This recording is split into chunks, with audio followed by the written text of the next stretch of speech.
Oke teman-teman, balik lagi dengan saya Fikri Ridho. Seperti biasa, saya akan bereaction soal sepak bola Indonesia dan juga tanggapan dan komentar dari netizen Indonesia soal persepak bolaan tanah air. Jadi seperti apa tanggapan mereka? Mari kita simak sama-sama. Tapi sebelum itu jangan lupa untuk like, comment, dan subscribe. Dan jangan lupa juga untuk nyalakan lonceng notifikasinya. Let's go!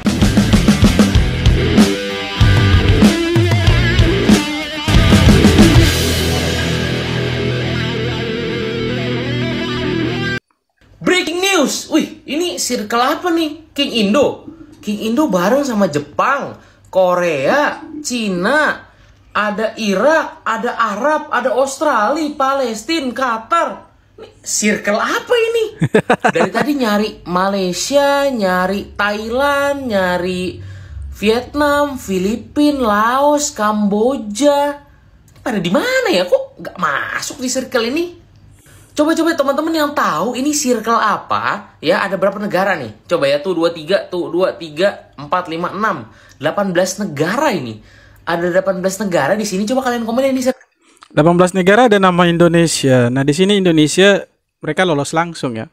Timnas kita lolos langsung ke Piala Asia tahun 2027. Nah, di sini negara tetangga kita itu yang rival kita sebelumnya seperti Malaysia, Filipina, Thailand, Vietnam, mereka itu harus ikut ya semacam playoff begitu teman-teman. Ya kualifikasi lah. Jadi mereka harus menang di situ, kemudian baru mereka bisa lolos ke Piala Asia tahun 2027. Nah, Indonesia kenapa bisa lolos? Karena Indonesia lolos ke putaran ketiga kualifikasi Piala Dunia. Itu sepertinya dia berbarengan dengan kualifikasi Piala Asia. Makanya Indonesia ada di antara negara-negara kuat yang kalau boleh dikatakan sebelumnya tidak ada nama Indonesia di sini. Tapi sekarang kita lihat di dalam sebuah wadah ini, di dalam AFC Asian Qualifiers ini ada nama Indonesia ya. Ada satu negara yang sebenarnya tidak dianggap sepak bolanya, tapi dia nongol di situ, teman-teman. Nah, apakah kita tidak mau berterima kasih nih sama PSSI, sama pemain-pemain yang sudah berjuang mati-matian membawa Indonesia tidak hanya sekedar bermain di ya level ASEAN, tetapi kita lihat Indonesia ini langsung lolos tanpa embel-embel tuan rumah begitu teman-teman, harus lewat playoff segala macam. Kita lolos langsung ini kualifikasi teman-teman. Jadi apakah kita tidak mau berterima kasih sama mereka? Terus kita bilang mereka ini orang asing ya, yang dinaturalisasi untuk bermain di bangsa kita. Kemudian ada juga yang bilang bahwa kenapa tidak sekalian bilang ini timnas Hindia Belanda dan bla bla bla dan bla bla bla. Menurut saya kita harus berterima kasih bahwa mereka ini sudah berjuang mati-matian membawa Indonesia, dan permainan mereka sekali lagi menarik untuk ditonton dan layak untuk ditunggu. Seperti yang jokes orang-orang, mereka bilang Indonesia itu kalau kalah itu kayak tidak wajar kalah begitu. Karena kalau kita lihat dari kedalaman skuad yang ada sekarang sepertinya harus menang, dan kita itu berada di posisi di mana sama dengan negara-negara yang kalau boleh dibilang negara elit sepak bolanya, teman-teman. Kita sekarang ada di antara mereka. Ini buktinya nih, teman-teman. Indonesia ada di antara Jepang, Cina, Iran, Uni Emirat Arab, Palestina, Oman, Qatar, Kuwait yang sebelum-sebelumnya tidak ada nama Indonesia di sini. Jangan harap ada nama Indonesia. Tapi sekarang kita lihat Indonesia ada di antara mereka. Bayangkan luar biasanya sepak bola Indonesia sekarang, lalu ada orang-orang yang mencoba untuk ya menggembosi sepak bola Indonesia yang lagi bagus-bagusnya. Ya mereka tahulah akan berhadapan dengan netizen Indonesia yang ya kalau boleh dibilang negara gila bola lah. Menebak nasib Pak Peter Gonta dan Pak Rocky Gerung pasca mengkritik timnas Indonesia soal naturalisasi. Yang pertama, mereka akan dapat banyak tawaran-tawaran dan undangan-undangan dari TV nasional ataupun podcast suatu media. Jadi pasca mengkritik timnas, mereka akan banyak job, teman-teman. Wah. Yang kedua, mereka nggak akan pernah ke GBK pasca mengkritik timnas. Coba nanti ya di November nanti ada pertandingan timnas Indonesia melawan Jepang dan Arab di kandang ya, tepatnya di Gelora Bung Karno. Aku prediksi mereka, Pak Peter Gonta dan Pak Rocky Gerung nggak akan ke GBK, teman-teman, pasca mengkritik timnas Indonesia soal naturalisasi. Yang ketiga, Pak, ini udah era sepak bola modern, Pak. Kita nggak bisa melawan eranya sepak bola modern. Salah satunya yaitu proses naturalisasi, Pak. Ini aku kasih contoh, ada 3 negara, Pak. Ada Prancis, ada Tunisia, ada Australia, Pak. Australia ini, Pak, tetangganya kita yang paling dekat dengan kita ya, Pak. Australia itu pemain timnasnya itu Pak, itu rata-rata keturunan Pak, rata-rata dari Britania Raya Pak. Ada yang dari Republik Irlandia, ada yang dari Inggris, ada yang dari Skotlandia. Itu Australia Pak. Contoh kedua ada Tunisia Pak. Tunisia dengan proses naturalisasi mereka bisa mencapai semifinal Piala Dunia Pak. Bisa mencapai 4 besar negara yang masuk Piala Dunia Pak, semifinal Piala Dunia Pak. Bukan Tunisia, sebenarnya Maroko ya. Maroko kalau tidak salah. Kalau tidak salah. Tapi begini teman-teman, kembali lagi kalau kita berbicara soal pemain naturalisasi atau diaspora. Mereka ini ya tidak akan bosan-bosan deh. Saya bilang mereka ini setengahnya orang Indonesia. Mereka bukan orang asing. Mereka juga berjuang mati-matian untuk membawa Indonesia ke level yang lebih tinggi. Ini nanti teman-teman. Ini orang-orang yang sering mengkritik PSSI ini mungkin ya. Kalau Indonesia menang pasti mereka mengelu-elukan STY dan pemain-pemain diaspora. Ini karena posisinya Indonesia di 2 pertandingan itu imbang teman-teman. Bayangkan kalau Indonesia seandainya kalah di 2 pertandingan awal. Bagaimana cara menghujat mereka ke pemain-pemain ini? Pasti akan sangat-sangat gila. Nah pasti kalau menang mereka ya diam-diam itu mengagumi pemain-pemain diaspora ya. Ini berandai-andai teman-teman. Tapi dengan adanya pemain diaspora ini ya, kita lihat level Indonesia bukan hanya di Piala AFF. Itu yang harus kita lihat sebenarnya. Dan juga sebenarnya bukan hanya Indonesia yang mengandalkan pemain-pemain diaspora. Ada banyak negara kok. Ya kan? Banyak negara ini daerah keterbukaan, semua bisa searching di Google itu. Banyak negara yang sepak bolanya menggunakan pemain-pemain keturunan mereka. Bahkan ada juga yang tidak punya darah negara tersebut tapi bisa bermain untuk negara tersebut. Seperti contohnya Diogo Costa, kalau tidak salah Diogo Costa itu pernah bermain untuk Brasil itu. Tapi tiba-tiba dia sudah bisa bermain untuk Spanyol. Iya kan? Itu salah satu contoh teman-teman. Apalagi Indonesia, kalau kita lihat pemain-pemain diaspora yang ada sekarang, mereka itu 50%-nya itu orang asli Indonesia. Ibu mereka, bapak mereka, atau kakek, nenek mereka itu orang asli Indonesia. Nah, salah satu dari keluarga mereka itu yang orang Belanda teman-teman. Jadi mereka itu orang Indonesia juga.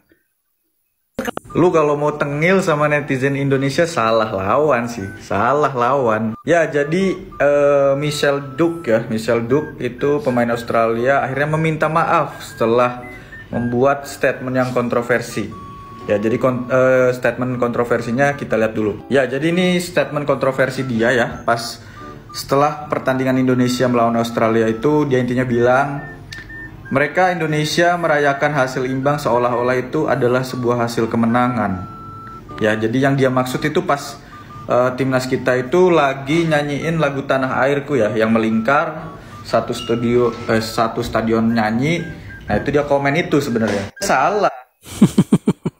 Ya, itu mungkin bentuk frustrasinya dia, makanya dia jengkel gitu. Jadi dia komentar seperti itu. Jadi gini, saya punya temen yang benci banget sama timnas gara-gara banyak pemain naturalisasi. Dia bilang begini, itu mah banyak orang bulenya, itu mah bukan bangsa gua, katanya begitu. Tapi kemarin waktu dia nonton timnas main lawan Australia, dia ikut gregetan. Dia ikut gregetan waktu kita mau cetak gol di awal-awal babak pertama. Dia juga ikut deg-degan di saat kita diserang. Maksudnya gini loh, udahlah jangan munafik. Kita mah rakyat kecil, kita dikasih timnas yang bagus, mau banyak pemain naturalisasi atau enggak, yang jelas itu udah jadi warga negara Indonesia. Betul, mainnya setuju. bagus ya kita nikmatin aja, nggak usah ikut-ikutan terus kemakan sama narasi-narasi orang atas yang memang dia keluarin narasi itu karena ada kepentingan. Udah kita nonton aja. Kalau memang nggak seneng ya udah, silakan dukung lawannya lah, nggak usah nonton timnas. Gitu aja. Betul. Kalau ada yang perlu kita kritik, ya kita kritik. Yang perlu kita dukung, kita dukung. Ya sederhana itu, tapi dibuat susah, itu yang repot. Pak Rocky Gerung dan Pak Peter Gonta, wajar ya mereka berdua adalah warga negara Indonesia, jadi berhak mengkritik timnas Indonesia ya teman-teman. Yes, betul. Tetapi kenapa baru sekarang Pak munculnya? Kenapa baru sekarang munculnya ketika timnas Indonesia lagi di atas? Dan proses naturalisasi ini bukan baru-baru ini aja Pak. Dulu udah ada zamannya Pak. Ada zamannya Christian Gonzalez, Victor Ibonevo, Irfan Bahdim. Nah sebenarnya kita pemain diaspora itu dari tahun 90-an kalau tidak salah. Dia kalau saya salah tolong dikoreksi itu. Pauline, Otavio Dutra banyak Pak. Kenapa bapak-bapak ini baru muncul sekarang Pak? Selain itu proses naturalisasi itu Pak, Ini udah terbukti nyata, udah memajukan perkembangan sepak bola suatu negara, Pak. Contoh ada Perancis, Jepang, Pak. Jepang yang notabene kayak gitu itu juga ada naturalisasi, Pak. Coba lihat kipernya, Pak. Kipernya Suzuki yang main di Parma, Pak. Zion Suzuki. Lagian, Pak, ngapain Bapak ini tiba-tiba masuk ke ranah sepak bola, Pak? Ngapain, Pak? Lalu kenapa baru sekarang? Buat teman-teman, coba tulis di kolom komen ya, teman-teman. Mereka berdua ini ngapain tiba-tiba muncul, teman-teman? Pasti ada sesuatu yang menjanggal, yang mengganjal hati mereka. Makanya mereka sibuk sekali untuk mengomentari soal diaspora ini, teman-teman. Jadi saya pikir ya tidak apa-apa mereka kritik, tapi ya agak sedikit tendensius terhadap pemain-pemain diaspora. Kasihan juga mereka sudah berjuang mati-matian untuk timnas, mengharumkan nama Indonesia. Ya, kita justru malah mengkritik mereka yang sebenarnya ya tidak, ya receh sekali gitu. Masih ada hal lain lah yang perlu diurus sama mereka ini orang-orang elit di atas, ya kan. Sebenarnya permasalahan di bangsa ini, di negara ini masih terlalu banyak selain sepak bola. Sepak bola biarkan saja PSSI yang mengurus dengan jajaran-jajarannya dia. Sebenarnya seperti Pak Peter Gonta, Rocky Gerung ini masih banyak permasalahan bangsa yang harus diperbaiki sama mereka. Kalau kita lihat mereka ini orang-orang pintar, orang-orang hebat. Tapi kenapa harus ikut masuk ke hal-hal yang sebenarnya bukan ranah mereka? Jangan sampai ada sesuatu, ada U di balik B, ini ada apa sebenarnya? Padahal sebenarnya negara ini masih membutuhkan mereka untuk mengkritik hal-hal lain gitu.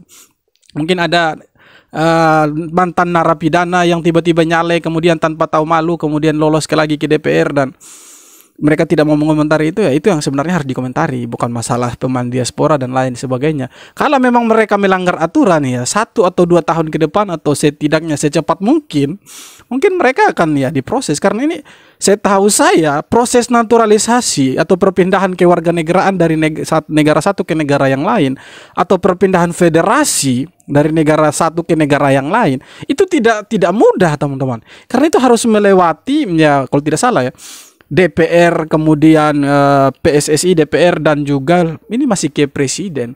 Nah kalau sampai ini dipermasalahkan berarti banyak pihak yang terlibat termasuk presiden. Karena di situ ada presiden yang terlibat, teman-teman. Kemudian ada anggota DPR, Komisi 1 atau Komisi 10 itu, teman-teman. Itu semua terlibat dalam situ. Ada PSSI. Bayangkan ada berapa banyak lembaga negara yang terlibat dalam proses naturalisasi ini, lalu kita bilang ini penipuan. Bullshit, omong kosong itu. Maksudnya kita dukung saja deh. Mereka ini main bagus kok, kecuali mereka main buruk kita mau kritik silahkan. Tapi sejauh ini mereka bermain bagus. Bahkan selama kalau kita lihat J.I.T.S itu bermain, Indonesia belum pernah kalah. Menang, imbang, belum pernah kalah. Apakah kita tidak mau dukung mereka? Jangan begitu dong. Jangan kemudian kita sepak bola kita yang lagi maju-majunya ini kita politisasi begitu, bawa ke ranah politik yang sebenarnya tidak ada sangkut pautnya loh.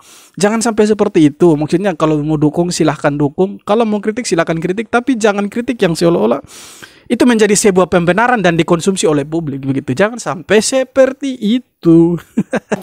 Pecat Sintayong. Jika timnas sampai kalah lawan Cina atau Bahrain, siapkan tisu. Salam Pancasila. Saya mau membantu menjelaskan peluang timnas Indonesia lolos Piala Dunia 2026 atau tidak. Ya, dengar baik-baik, bagi kalian semua rakyat Indonesia, perhatikan analisa jitu saya ini. Seperti kita tahu, analisa jitu berada di grup C bersama tim-tim kuat. Ya, sudah tahu. Australia, Arab Saudi, Bahrain, dan Cina. Sementara ini timnas sudah tahu kekuatan 2 tim, yaitu Arab Saudi dan Australia, dengan hasil imbang di kandang Arab Saudi dan imbang di kandang Indonesia melawan Australia. Kita masih punya calon lawan 3 negara lagi. Ya. Ulasannya begini, saat ini timnas baru dapat 2 poin. Melawan Arab Saudi, di kandang Arab Saudi imbang, itu adalah prestasi. Artinya ketika di kandang Indonesia, Indonesia harus bisa menang. Yes, betul. Ya, jika melawan Arab Saudi di kandang menang, berarti poin 3. 3 tambah 2, 5. Main melawan Australia di kandang Australia, kemungkinan besar kalah. Karena di kandang kita aja kita dikurung selama 96 menit. Ya, itu prestasi buruk timnas sekelas timnas yang sekarang, yang kebanyakan pemain-pemain kelas Eropa. No. Kita harus pertimbangkan juga hal lain begitu. Kenapa timnas dikurung begitu? Kemudian ada hal lain yang harus kita pertimbangkan. Yang pertama, sekali lagi Indonesia lapangannya itu memang buruk. Entah itu rumputnya itu baru digelar atau seperti apa kita tidak tahu. Tapi sayangnya lapangan itu buruk sekali. Kemudian yang kedua, kita bermain di bawah tekanan publik. Harapan publik itu kan besar terhadap mereka. Itu sebuah tekanan juga buat pemain timnas. Makanya itu salah satu ya yang membuat mereka sepertinya bermain kurang optimal itu. Ya, akan keajaiban tapi tidak buruk kalau menurut timnas saya bisa menang di kandang Australia. Tapi itu mustahil. Minimal seri. Tahan imbang juga di sana, parkir tronton juga, bertahan semua.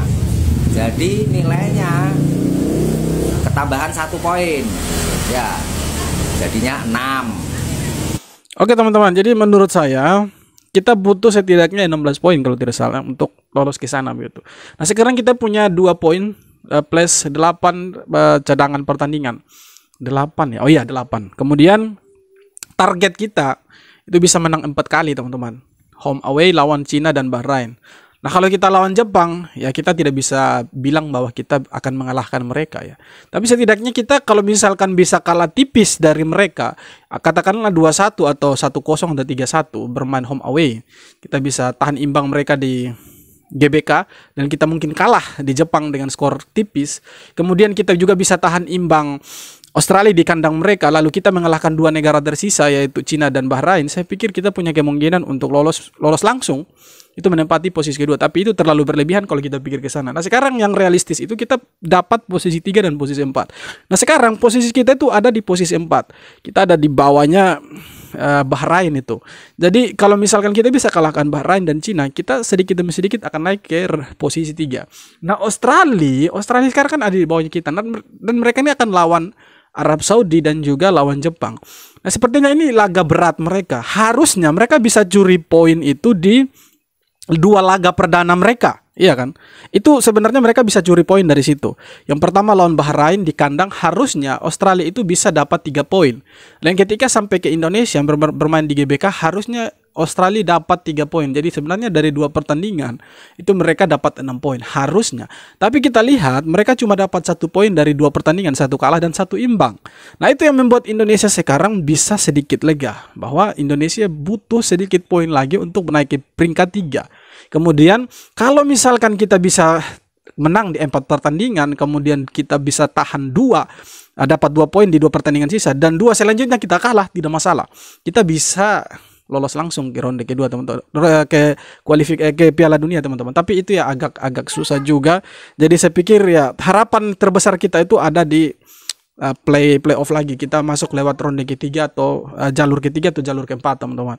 Oke teman-teman, jadi itu dia beberapa ulasan dari netizen soal persepak bolaan kita. Semoga Indonesia bisa lolos ke Piala Dunia, amin. Dan kita doakan mereka bermain bagus lawan Bahrain nanti tanggal 10 Oktober dan akan home lawan Jepang juga dengan Arab Saudi. Nanti dimain di GBK teman-teman. Oke, sekian video kali ini. Terima kasih banyak sudah nonton video sampai akhir. Kita jumpa lagi di video-video berikutnya.